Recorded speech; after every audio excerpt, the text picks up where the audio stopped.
अस्सलामु अलैकुम व रहमतुल्लाहि व बरकातुहू।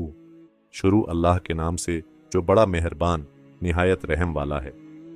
हदीस नंबर 7 सहीह बुखारी।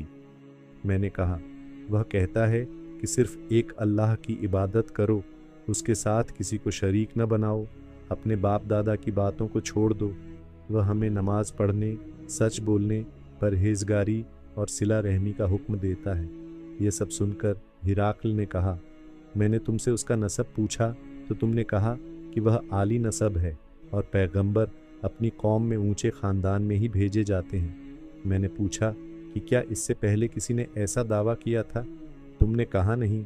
अगर किसी ने पहले कहा होता तो मैं समझता कि यह उसी की पैरवी कर रहा है। मैंने पूछा कि क्या उसके बड़ों में कोई बादशाह था? तुमने कहा नहीं।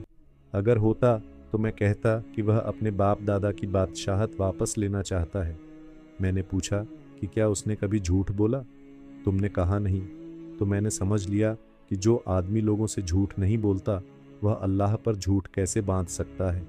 मैंने पूछा कि उसके मानने वाले कौन हैं? तुमने कहा, कमज़ोर लोग।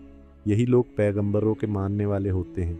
मैंने पूछा कि उसके साथी बढ़ रहे हैं या घट रहे हैं? तुमने कहा, बढ़ रहे हैं। ईमान की यही कैफियत होती है, यहाँ तक कि वह पूरा हो जाता है। मैंने पूछा कि क्या कोई उसके दीन से लौट जाता है? तुमने कहा नहीं। ईमान की यही खासियत है कि जब उसकी मिठास दिल में उतर जाती है तो इंसान उससे नहीं लौटता। मैंने पूछा कि क्या वह अहद शिकनी करता है? तुमने कहा नहीं, पैगंबर अहद नहीं तोड़ा करते। मैंने पूछा कि वह किस चीज़ का हुक्म देता है? तुमने कहा कि वह अल्लाह की इबादत, शिर्क से बचने, बुत परस्ती छोड़ने, सच बोलने और परहेजगारी का हुक्म देता है।